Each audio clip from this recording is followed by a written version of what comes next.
आज हम लोग ईस्ट इंडिया कंपनी के विषय में जानेंगे कि वो किस प्रकार उसकी स्थापना हुई और वो किस प्रकार भारत आया। ईस्ट इंडिया कंपनी की स्थापना 31 दिसंबर 1600 ईस्वी में हुई। तो क्वेश्चन पूछेगा ईस्ट इंडिया कंपनी की स्थापना कब हुई, तो 31 दिसंबर 1600 में। कंपनी की स्थापना महारानी एलिजाबेथ प्रथम द्वारा की गई।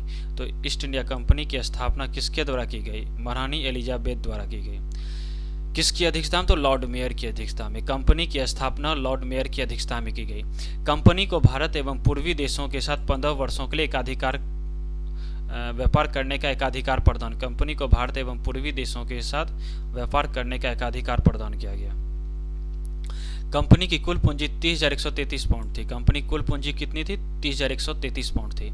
तो इंग्लैंड की मुद्रा क्या है? पाउंड है। कंपनी में कुल 217 सदस्यों की भागीदारी थी, यानी कि 217 सदस्य मिलकर इसमें कंपनी में पूंजी लगाए थे। कितना? 30,133 पाउंड। कंपनी की सुरक्षा के लिए कुल 26 सदस्य थे, जिनमें से एक गवर्नर, एक उप गवर्नर एवं 24 अन्य सदस्य थे। कुल सदस्य कितने थे? 24 थे, जिनमें एक गवर्नर थे और एक अनगवर्नर 24 अन्य सदस्य थे। कंपनी की स्थापना के समय भारत का राजा बादशाह शासक सम्राट अकबर था। तो कंपनी की स्थापना के समय भारत का राजा कौन था? अकबर थे। कंपनी अपनी पहली फैक्ट्री यानी कि प्रथम फैक्ट्री 1608 में सूरत में स्थापित की। किसकी आज्ञा से? तो जहांगीर की आज्ञा से। समुद्री मार्ग से भारत आने वाले प्रथम अंग्रेज कैप्टन हॉकिंस थे।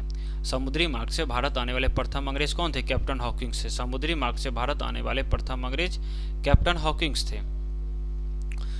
तो क्वेश्चन पूछेगा ईस्ट इंडिया कंपनी की स्थापना कब हुई? तो 31 दिसंबर 1600 में। कंपनी की स्थापना महारानी एलिजाबेथ द्वारा की गई। किसकी अध्यक्षता में की गई? लॉर्ड मेयर की अध्यक्षता में की। कंपनी को कितने वर्षों के लिए भारत में पूरे देश में व्यापार करने का अधिकार प्रदान किया गया? 15 वर्षों के लिए। कंपनी की कुल पूंजी कितनी? 30,133 पाउंड थी। कंपनी में कुल 217 सदस्यों की भागीदारी थी। कंपनी की सुरक्षा 26 सदस्य थे। कंपनी की सुरक्षा 26 सदस्य, एक गवर्नर एवं एक उप गवर्नर थे। कंपनी की स्थापना के समय भारत का राजा बादशाह सम्राट अकबर था। कंपनी अपनी पहली फैक्ट्री 1608 में सूरत में स्थापित की। समुद्री मार्ग से भारत आने वाले प्रथम अंग्रेज कैप्टन हॉकिंस थे।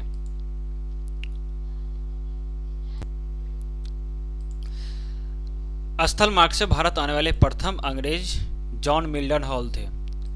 स्थल मार्ग से भारत आने वाले प्रथम अंग्रेज कौन थे? जॉन मिल्टन हॉल थे। कब आए थे? 1597 में आए थे।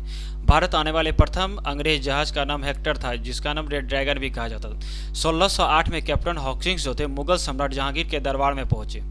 1608 में कैप्टन हॉकिंस मुगल सम्राट जहांगीर के दरबार में पहुंचे। कैप्टन हॉकिंस को तुर्की एवं फारसी भाषा ज्ञान था। तो कैप्टन हॉकिंस को किस भाषा का ज्ञान था? फारसी एवं तुर्की भाषा। जहांगीर ने कैप्टन हॉकिंस को इंग्लिश खान के ऊपर किसके ऊपर? इंग्लिश खान के ऊपर। हॉकिंस 1608 में इंग्लैंड लौट गए। हॉकिंस जो थे वो 1608 में इंग्लैंड लौट गए। भारत में अंग्रेजों ने 1613 में अपनी पहली फैक्ट्री सूरत में स्थापित की। तो जहांगीर क्या बोलते हैं, भारत में अंग्रेजों ने 1613 में अपनी फैक्ट्री सूरत में स्थापित की।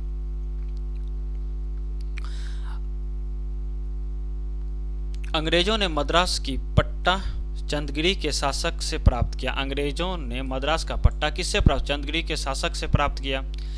जेम्स प्रथम का राजदूत सर थॉमस रो 1615 में जहांगीर के दरबार में आए थे। तो सर थॉमस रो जहांगीर के दरबार में कब आए थे? 1615 में आए थे। जहांगीर के दरबार में आने वाले दूसरे अंग्रेज कौन थे? Sir Thomas Roe. कब आए थे? 1615। किसके शासक बनकर? मतलब ये सम्राट थे। जेम्स प्रथम के सम्राट थे। ईस्ट इंडिया कंपनी का गवर्नर सर जॉन चाइल्ड को औरंगजेब ने भारत से निष्कासित कर दिया। ईस्ट इंडिया कंपनी का जो गवर्नर था सर जॉन चाइल्ड, उसको औरंगजेब ने भारत से क्या कर दिया? निष्कासित कर दिया। भारतवर्ष में ब्रिटिश साम्राज्य के संस्थापक लॉर्ड रॉबर्ट क्लाइव थे। भारतवर्ष में ब्रिटिश सम्राट के संस्थापक लॉर्ड रॉबर्ट क्लाइव थे। ब्रिटिश क्या लिखा है? ईस्ट ठीक है। ये भारतवर्ष में ब्रिटिश साम्राज्य के संस्थापक लॉर्ड रॉबर्ट क्लाइव थे। सभी इंपॉर्टेंट क्वेश्चन है। आज का सफर यहीं तक।